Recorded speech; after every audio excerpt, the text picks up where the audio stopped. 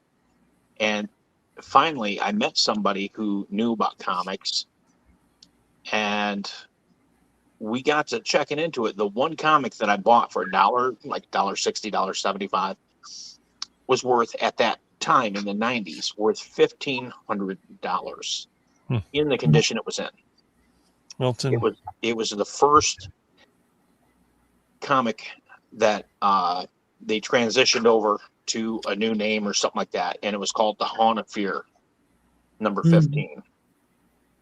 And anyways, I got into with this guy, and I went to Lower Indiana with my parents, and I was just doing my thing, going up and down the streets and checking out shops, and I saw this comic shop, and I saw the first Amazing Spider-Man. It was Amazing Fantasy 15. And he wanted, I don't know, I think it was $3,000. I asked my parents, and they like, no, we're not going to loan you the money, but it's a good investment. And they said no. Bad kitty. I went back home. I took out a loan for $2,000. Silly cat. Bought it. He mailed it to me. And my parents, I never heard the end of it. But I ended up doing some finagling and stuff, and I made out with some good money and extra comic books just for that $2,000 investment. Yeah, and I've got a similar story. The one that I sold for 3,500 was a Amazing Spider-Man #3, which was the first appearance of Doctor Octopus. Yep. And it was graded by CGC a 7.0. Ooh. But I ended up selling it for like 3,500, and now I'm like, if I would have held it until the pandemic, I could have got 10 or 15 grand for it. Hindsight, brother. Yep. But I did make a profit, but still, you know. And that's all you can say is, you know, you got a good deal, and when you got it and you made some good money, and let somebody else have some fun. Yep. That's how I look at it. I mean, can you imagine what the very first Amazing Fantasy 15 in very fine condition, what that would, mine wasn't graded by CGC, but it was very fine. The pages weren't cream, but they weren't brown. Yeah. So you can imagine what that's worth. Oh yeah. I'm sorry, we're talking stuff that you don't know about, Rick. You're talking about 100, probably shit. If you could probably put it on, that would be worthy of heritage auction, you know. Oh yeah. But there's some, I've seen some of these people, they've gone into these households and they name this collection after this person because they found some real gems. Mm-hmm. And that's the stuff that I do. My ex-father-in-law, he knew this guy who had stuff from the 40s, but he never put me in contact with him. Otherwise, I probably would have bought everything he had. Mm-hmm. Oh. That's the only thing I miss is when I used to go out and buy estates, but I wouldn't have the life I have now. I would much rather have my health and the life I have now than have all that money. Best comics I've bought, and I know we're going to bore everybody to death, but I have to tell this story. I bought it from a guy, of course, my buddy's brother. He pretty much was losing his house to, his house was fixing to get repossessed or whatever, foreclosed on or whatever. Not foreclosed, but my brain is not working. Anyway, he had no power. He had a wood heater going, had no lights. I had my cell phone, it was the only light I had. I had to go in there and look through his comics. Of course, I got all these comics for $2 a piece, and I still got all of them. But back then, I wasn't too knowledgeable on what the value is on a lot of them. But I ended up getting some pretty good deals on that right there, and that was like no power whatsoever. Had a wood heater going and didn't have no electricity, and fixing to lose his house, and took advantage of him. Yeah, but hell, couldn't hardly even see, but I didn't know what I was doing back then anyway. I just knew I liked comics. And well, I got something similar, but it's a little more callous. When my dad died, my real dad, in 2000, I went up there to the funeral, and there was this young couple that they had, I don't know, they bought out some stuff, and they had a bunch of dolls and clothing, which I didn't know jack shit about, but I had a good friend who I worked with, her mother knew about dolls, and I bought a bunch of this jewelry besides other stuff. And I went over to their house and spent probably good 6-7 hours. This is while I'm up there for my dad's funeral. So I'm conducting business while I'm supposed to be mourning. And I spent about $500-700 and came back rich. I bought a platinum diamond watch that I sold for, I don't know, $300 or $400. So yeah, back then I was always all business. If there was a deal to be made, I would do it regardless. Yep. Now I don't give a shit. Like I said, I don't give a shit. Rick, I don't give a shit about money.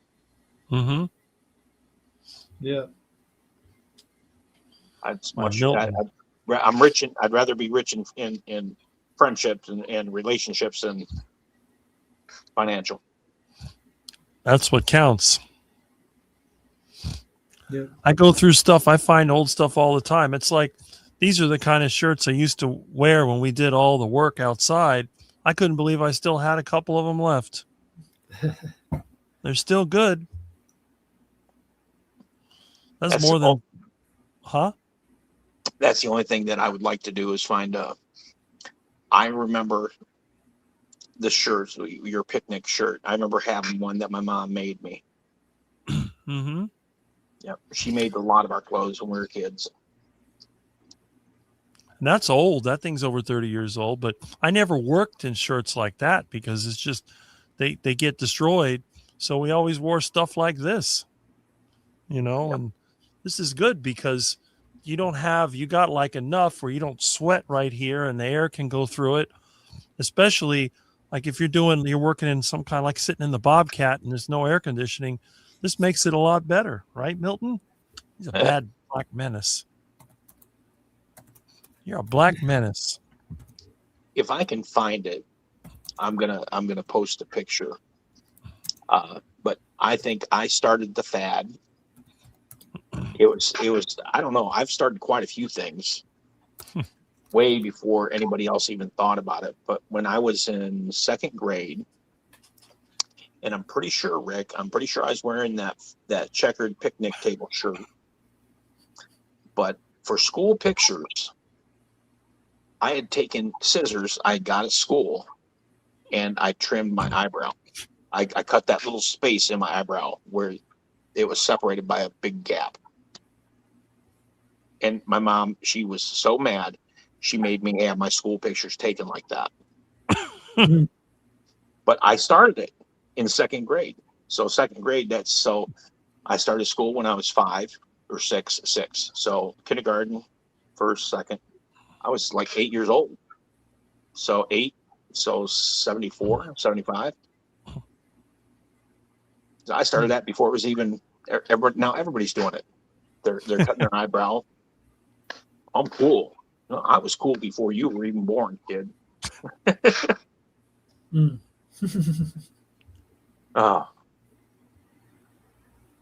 Reminiscing.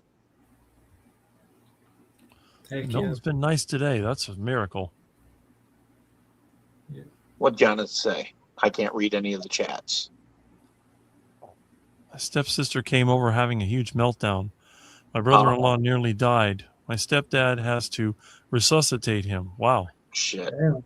Shit. Sorry, Jonathan. Yeah. Whew. Yeah, that's never. And Jonathan was supposed to have been resting, and I guess that got rudely interrupted. That is true. Well, I hope his father-in-law is doing good. What can you do? Anyway, I need to go and start stripping my junk car, and I got a million things I got to do. Yep, you got to go, brother. I got to eat. Oh, CB, you're not going to die. I'm not going to die. I'm good now. Used to, I'd be cranky and I'd be like, hell, I got to get the hell out of here. I got to eat something. No, but that's it. Now it's not totally. That's what drives me insane about working around all these people who's sugar addicts, and they're actually crackheads, literally crackheads running around needing a fix. Yeah, right. That's true. Mm-hmm. They always got to eat something. Okay, brother from another mother and brother from Alabama. Yeah. There you go. Good speaking with you, brother. Good seeing you. Yeah, I'll take care. And Jonathan, wish you luck with your family. Yep. Yeah, I got to talk to Jonathan about the app. I had trouble with that, but everyone is fine. Upset as people forgot about how she feels. Okay. Lost her child's dad to suicide. Wow. Okay. No rest for the wicked. Wow. Laters, guys, from Wendy. And let's see. We still have, it looks like 30 27 people watching. Hey, Hey, Rick, love can you seeing leave the live chat? You know what I'm saying, where it shows what people said during the video? I think it's YouTube automatically does it, doesn't it? Not all. I don't know. You can change settings, because when I called out Old Guy Carnivore, he changed settings back to where I couldn't read what people were saying in the chat because I was calling out Papa Carnivore, and then he changed it back for a couple videos, and it's you got to do it in the settings. I thought it was, it should be turned on like Jonathan says. It usually is on mine, but Okay. I have to check. Yeah, because I just like to read what people said. I'm not calling anybody out or anything like that. Right. Because I can't read. Right now I'm in a studio, and all I can see is like, I can't even see anybody's face. Right. Well, you're on a phone. It's pretty small. Let's see. It should be there somewhere. I'm looking at the settings. I thought it was checked. I'll double check. Damn, you're going on 7 hours live stream now. I've had up to 12 hours. 12 hours is my long. I was attending that in the chat. There's been some long ones. They're usually in the summer when it rains, but we haven't had any rain this summer. It's been all screwy. And Rick, I want to call you out on that bullshit with the African winds. It's the El Nino. I warned you. I told you, it's not going to happen. That storm, whatever that is out in the Atlantic, it's going to be, there's going to be kiboshed. It's because the El Nino, the winds off the Pacific. Everything's going to be off the Pacific. Mm-hmm. So you never know, though. These things can change in this month of August. It happened in 92. It could, but again, it's highly unlikely. Yeah, you'd probably have a better chance of catching a lizard duck than having a hurricane. Just saying. Can you imagine that is true. A flying lizard? Flying lizard. Well, I mean, if a duck is eating a lizard and it flies away, I guess it's technically a flying lizard. There you go. You never know with those ducks. They love to eat anything that moves. If it's moving, it's on the menu, as they say. Yep, same here. Right? Yep. Well, what about you, CB? What is your first name, CB? Charles. Charles, okay. Okay, cool. B stands for Brandon, which with the E, not an O. DEN. They screwed up on my birth certificate, and then years later, I realized I was spelling my name wrong my whole life. Oh, wow. Oops. It happens. It happens. Yeah. Well. All right, gentlemen. All right. Be careful. Stay safe. I will see you. Yep, I will. Eat meat and be happy, everybody. Definitely. We will try. Be good. Take it easy. All right. Be good, brother. See you later. Thank you. All right.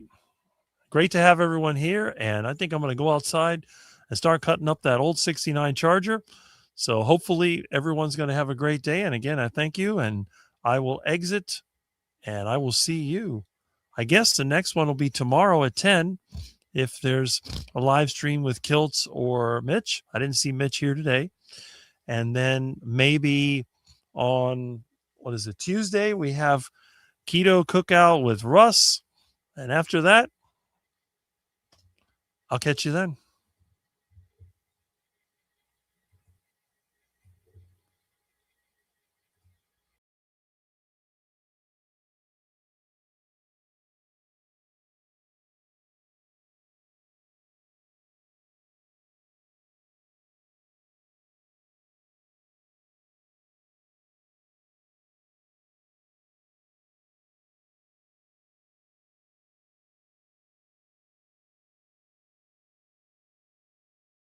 I live the condition.